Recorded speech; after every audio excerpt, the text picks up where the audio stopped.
अच्छा, कभी आपके साथ ये सिचुएशन हुई है कि आपको एक वेबसाइट एक वेब होस्टिंग से दूसरी वेब होस्टिंग पे ट्रांसफ़र करनी है और टेस्ट भी करना है, ठीक है? लेकिन डोमेन जो है वो तो पुरानी वेब होस्टिंग पे पॉइंट हुआ हुआ है, तो न्यू वेब होस्टिंग पे हम किस तरह टेस्ट करेंगे?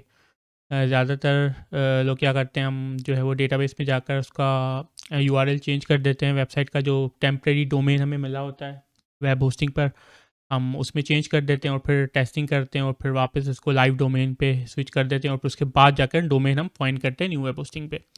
तो वो यूआरएल जो हम चेंज करते हैं उसमें कभी कभार ऐसा भी होता है कि कुछ चीज़ें काम प्रॉपर नहीं करती। फॉर एग्जांपल अगर वर्डप्रेस की बात करते हैं तो कुछ प्रीमियम प्लगइन्स होते हैं, तो जब एक्टिवेट हो चुके होते हैं लाइव डोमेन पे, तो फिर जब हम यूआरएल चेंज करते हैं तो वो काम करना बंद कर देते हैं, तो टेस्टिंग में प्रॉब्लम होती है। कभी कभार यूआरएल्स हम हर जगह चेंज नहीं कर पाते, कहीं पे रह जाते हैं, तो उससे भी फंक्शनैलिटी कभी कभार अफेक्ट होती है।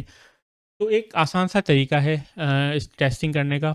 जब आप वेबसाइट को एक वेब होस्टिंग से दूसरी वेब होस्टिंग पे ट्रांसफ़र करते हैं, और क्या कर सकते हैं आप कि जो डोमेन है लाइव डोमेन है, आप वही डोमेन यूज़ करके वेबसाइट को न्यू वेब होस्टिंग पे टेस्ट कर सकते हैं without changing that, without pointing the domain to the new web hosting. ठीक है, मतलब कि इस तरह होगा कि आपके पास जब आप वो डोमेन टाइप करेंगे आपके पास वो न्यू वेब होस्टिंग से वेबसाइट लेके आ रहा होगा, लेकिन ऑल ओवर द वर्ल्ड वही जो पुरानी वेब होस्टिंग है वहीं से वेबसाइट फैच हो रही होगी। जब लोग आएंगे, विजिटर्स आएंगे, तो उनको पुरानी वेब होस्टिंग से ही वेबसाइट नज़र आ रही होगी, लेकिन आप जो है आपको सिर्फ नए वेब होस्टिंग से वेबसाइट नज़र आ रही होगी। तो आप वहाँ से इजीली टेस्ट कर सकते हैं, और टेस्ट करने के बाद जब आप कंप्लीटली सेटिस्फाई हो जाएं कि अब सब कुछ सही चल रहा है, फिर आप डोमेन को पॉइंट कर सकते हैं न्यू वेब होस्टिंग पे। तो इसकी एग्जांपल मैं आपको देता हूँ। फॉर एग्जांपल ये मेरी वेबसाइट है frazthewebguy.com, ये ब्लू होस्ट पे होस्टेड है, ठीक है, इस वक्त।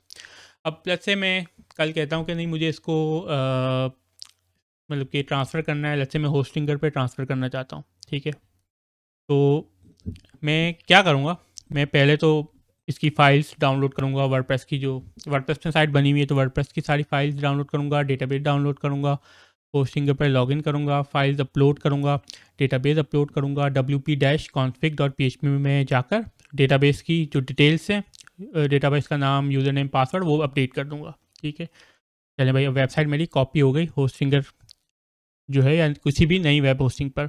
अब उसको मुझे टेस्ट करना है, लेकिन मैं चाहता हूँ कि यही यूआरएल यूज़ करूँ, इसी से टेस्ट करूँ, ताकि मुझे जो भी अगर कोई इश्यू आता है तो मुझे फ़ौरन पता चल जाए। ठीक है, मैं नहीं चाह रहा कि जाके मैं यूआरएल डेटाबेस में जाके चेंज करूँ और हर जगह जाके चेंज करूँ और फिर जाके टेस्टिंग करूँ और फिर वापस जाके रिवर्ट करूँ जब टेस्टिंग कंप्लीट हो जाए। मैं चाहता हूँ कि भाई यूआरएल सेम यही रहे, मुझे कुछ भी डेटाबेस में जाकर चेंज करनी ना पड़े चीज़, बस यही यूआरएल हो। दुनिया को मेरी पुरानी वेब होस्टिंग से, ब्लू होस्ट से ही वेबसाइट नज़र आ रही हो, लेकिन मुझे सिर्फ नज़र आ रही हो होस्टिंगर से, या कोई भी जो भी नई वेब होस्टिंग है, या होस्टिंगर का ऐसे ही नाम ले रहा हूँ क्योंकि कॉमन सबने सुना हुआ। तो ये मैं कैसे करूँगा कि सिर्फ मुझे ही न्यू वेब होस्टिंग पे मुझे अपनी वेबसाइट नज़र आए, लेकिन पूरी दुनिया को वही पुरानी वेब होस्टिंग पे ही वेबसाइट नज़र आए।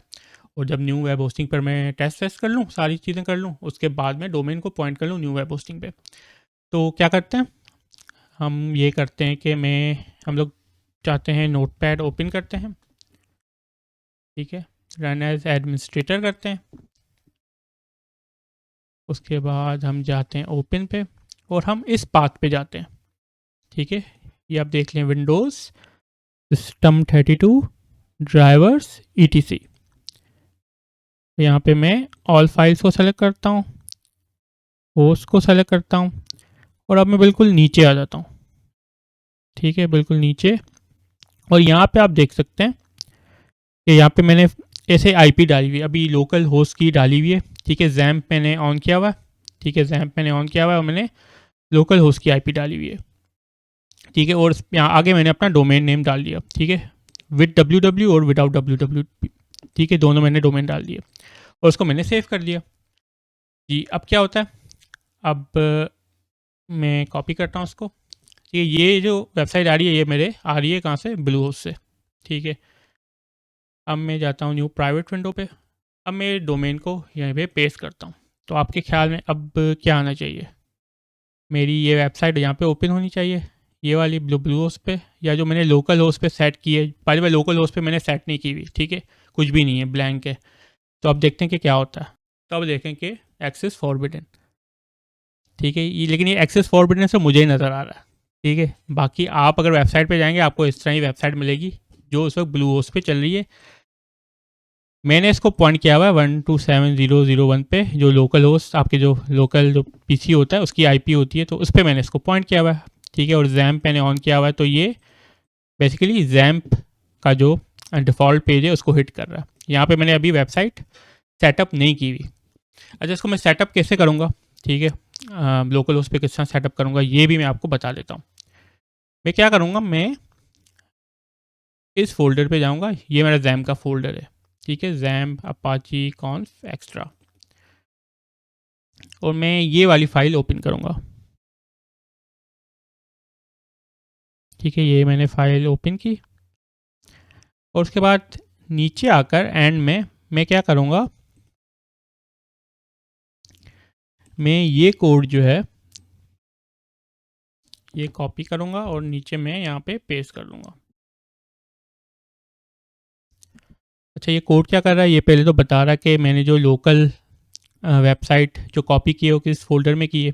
ठीक है, अच्छा, यहाँ पे दो चीज़ें हो रही हैं। एक तो आपको जब टेस्ट करनी है वेबसाइट किसी दूसरी वेब होस्टिंग पे, तो आपको सिर्फ ये करना है। ठीक है, आईपी चेंज कर देनी है। पहले तो दूसरी वेब होस्टिंग पे अपनी फाइल्स डेटाबेस कॉपी करनी है और आईपी आपको चेंज कर देनी है।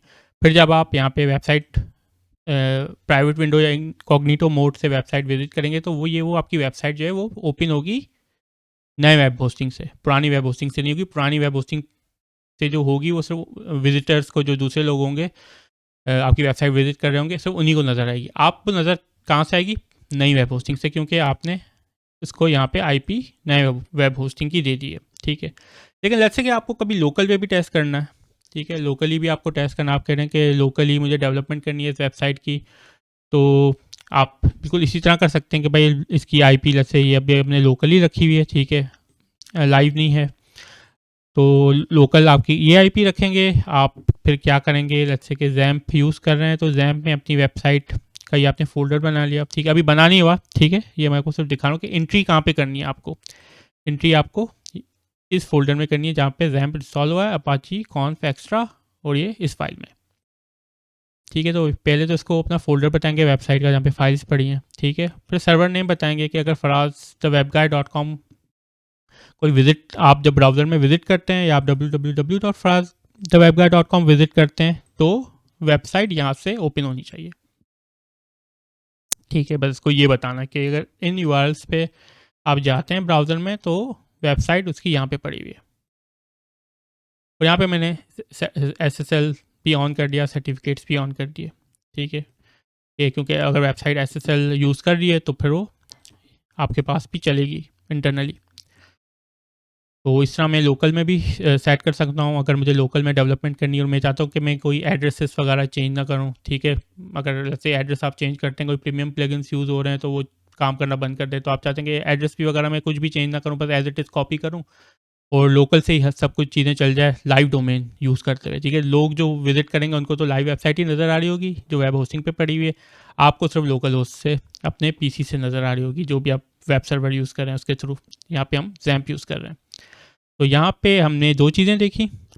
एक तो जब हम टेस्टिंग करते हैं वेबसाइट की ट्रांसफ़र करके किसी दूसरी वेब होस्टिंग पर, तो और हम चाहते हैं कि यूआरएल वगैरह हम कुछ भी चेंज नहीं करें, लाइव डोमेन ही यूज़ करके टेस्टिंग करें, तो आप सिंपली होस्ट फाइल ओपन करके यहाँ पे ये एंट्री दे सकते हैं।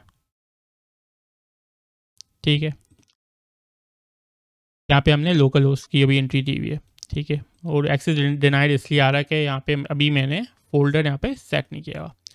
और जब आपको लोकल होस्ट पे लेट्स से कि टेस्टिंग करनी है, ये तो अभी लाइव वेबसाइट पे अगर टेस्टिंग करनी है तो आप सिर्फ आईपी देंगे। लोकल होस्ट पे टेस्ट करनी है तो ऑब्वियसली इसकी आईपी ये होगी, और आप एक एंट्री यहाँ पे भी ऐड करेंगे अपनी जैम्प में। इफ़ यहाँ पे जाकर फोल्डर में अपाची के ये वाली एंट्री भी आप ऐड करेंगे। ठीक है, इसको बताएंगे आपकी वेबसाइट किस फोल्डर में आपने रखी है लोकल पे, और कौन सा डोमेन अगर आप विजिट करेंगे तो वेबसाइट यहाँ से ओपन होनी चाहिए। तो उसमें आप लोकली भी वेबसाइट टेस्ट कर सकते हैं विदाउट चेंजिंग डोमेन नेम।